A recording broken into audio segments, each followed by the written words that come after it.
नमस्कार प्रिय विद्यार्थियों, आज के इस व्याख्यान में आप सभी का हार्दिक स्वागत एवं अभिनंदन। बच्चों, आज हम एमए फाइनल संस्कृत के प्रथम प्रश्न पत्र के अंतर्गत काव्य प्रकाश का अध्ययन करेंगे। काव्य प्रकाश का सप्तम उल्लास हम आज प्रारंभ करेंगे। इससे पूर्व मैं आपको 6 उल्लास तक अध्ययन करवा चुकी हूँ, तो आज हम पढ़ना प्रारंभ करते हैं। प्रथम उल्लास में हमने काव्य का लक्षण किया था।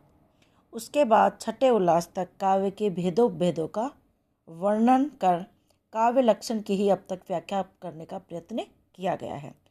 काव्य लक्षण में अदौसौ, सगुणौ और अनलंकृति पुनः क्वापि ये पद भी हैं। इनमें से अदौसौ पद की व्याख्या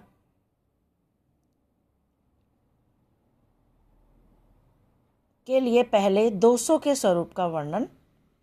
काव्य लक्षण में अदौसौ, सगुणौ और अनलंकृति पुनः क्वापि ये पद है। इनमें से अदौसौ पद की व्याख्या के लिए पहले काव्य के दोषों के स्वरूप का स्पष्टीकरण करना होगा। इसलिए ग्रंथकार अब दोषों का निरूपण करने के लिए सप्तम उल्लास का प्रारंभ कर रहे हैं। सप्तम उल्लास के अंतर्गत हम काव्य के दोषों का अध्ययन करेंगे। देखिए, मुख्यार्थ हतिर दोषो रसश्च मुख्यस्तद आश्रयाद वाच्य है उभयो उपयोगिनः स्युः शब्द आदिस्तेन तेषु अपि से। देखिए, मुख्यार्थ हतिर दोषो रसश्च मुख्यस्तदा आश्रयाद वाच्य है। क्या कह रहे हैं? मुख्यार्थ हतिर दोषो रसश्च मुख्यस्तद आश्रयाद वाच्य उभयो उपयोगिनः स्युः शब्द आदास्तेन तेषु अपि से।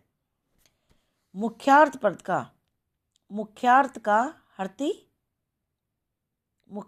का अपकर्ष जिससे होता है उसको दोष कहा जाता है। मुख्य अर्थ का अपकर्ष जिसके द्वारा होता है उसको दोष कहते हैं। और रस मुख्य अर्थ है, इसलिए मुख्यतः रस के अपकर्षजनक कारण को ही दोष कहा जाता है। क्या कह रहे हैं कि जो मुख्य अर्थ का अपकर्ष करे जिससे होता है उसको दोष कहते हैं।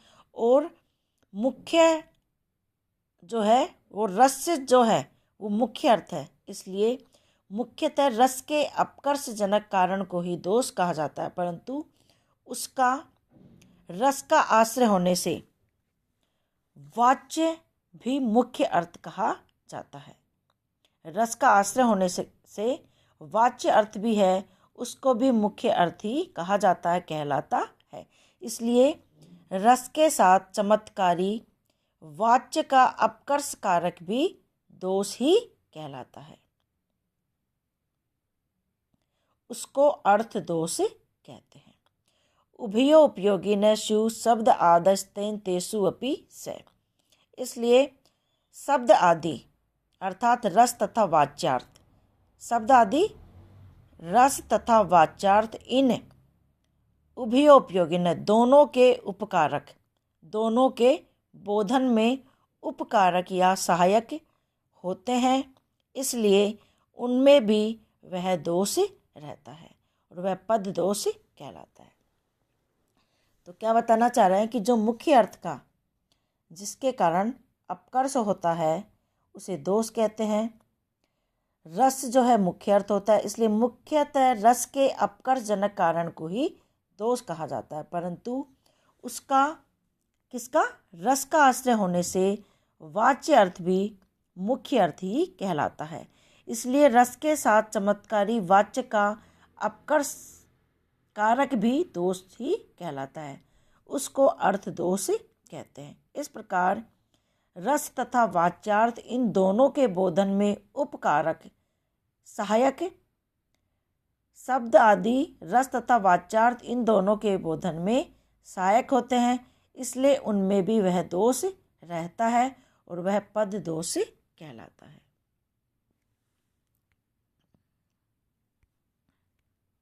अगला देखिए, दुष्टम पदम हति अपकर्ष शब्द आदा इत्यादि ग्रहणात् वर्णते। कारिका में जो हति शब्द है, तो हति जो है शब्द का अर्थ विनाशक नहीं अपितु अपकर्ष है। शब्द आदा या आद पद के ग्रहण से वर्ण और रचना का ग्रहण किया जाता है। विशेष लक्षणम है। अब दोष का सामान्य लक्षण बताने के बाद विशेष लक्षणों को यहाँ पर बताया जा रहा है। दुष्टम पदम श्रुति कटुचित संस्कृत्य प्रयुक्तम असमर्थम निहितार्थम अनुचितार्थम निरर्थकम वाचकम त्रिधा अश्लीलम संदिग्धम अप्रतिमम ग्राम्यम नेयथार्थम अर्थ भवेत क्लिष्टम अविमृष्ट विधियांसम विरुद्धमतिकृत समासगतम मेव। अब यहाँ पे बता रहे हैं कि कितने प्रकार के दोष हैं, उनके नाम बता रहे हैं। दुष्टम पदम श्रुति कटु,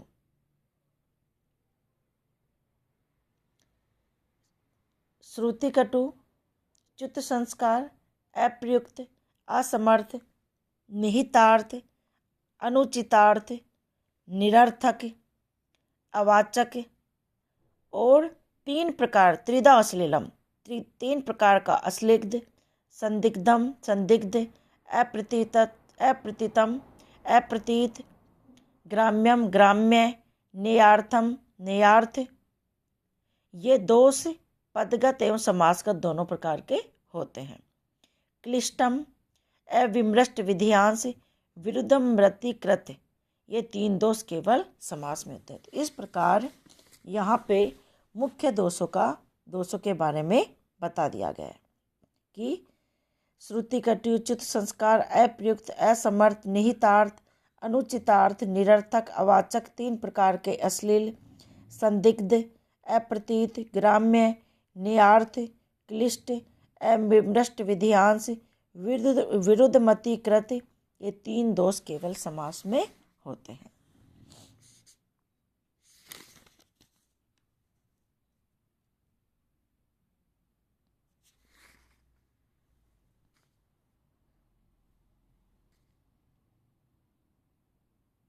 तो यहाँ पर सप्तम उल्लास के प्रारंभ में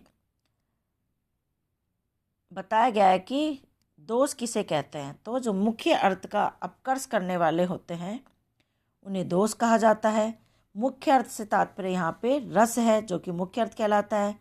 तो सामान्यतः मुख्य रूप से रस के अपकर्षजनक कारण को दोष कहते हैं, और रस का आश्रय होने से वाच्य अर्थ भी मुख्य अर्थ ही कहा जाता है। तो रस्य तथा वाच्यार्थ इन दोनों के बोधन में जो सहायक होते हैं, इसलिए उनमें भी वह दोष रहता है और वह पद दोष कहलाता है। तो इस प्रकार मुख्य अर्थ का अपकर्ष जिससे होता है उनको दोष कहा जाता है। और यहाँ पर 16 प्रकार के दोषों के बारे में बताया गया, उनका विशेष लक्षण क्या है। आगे हम प्रत्येक दोष के बारे में पढ़ेंगे। तो मुख्यतः प्रमुख रूप से यहाँ पे बताए गए हैं 16 प्रकार के। श्रुति कटु, च्युत संस्कार, अप्रयुक्त, असमर्थ, निहितार्थ, अनुचितार्थ, निरर्थक, अवाचक, तीन प्रकार का अश्लील, संदिग्ध, अप्रतीत, ग्राम्य, नेयार्थ, ये दोनों प्रकार के होते हैं। दो पदगत एवं समासगत। क्लिष्ट, अविमृष्ट विधियांश, विरुद्धम मतिकृत, ये तीन प्रकार के ये तीनों दोष केवल समास में होते हैं। तो इस प्रकार इन्होंने मुख्य दोषों का जो है उसके बारे में बताया। अब उनके आगे उनका अर्थ और उनके लक्षणों के बारे में पढ़ेंगे। तो बच्चों, आज के वीडियो में इतना ही। अगले वीडियो में पुनः आपसे भेंट होगी। धन्यवाद।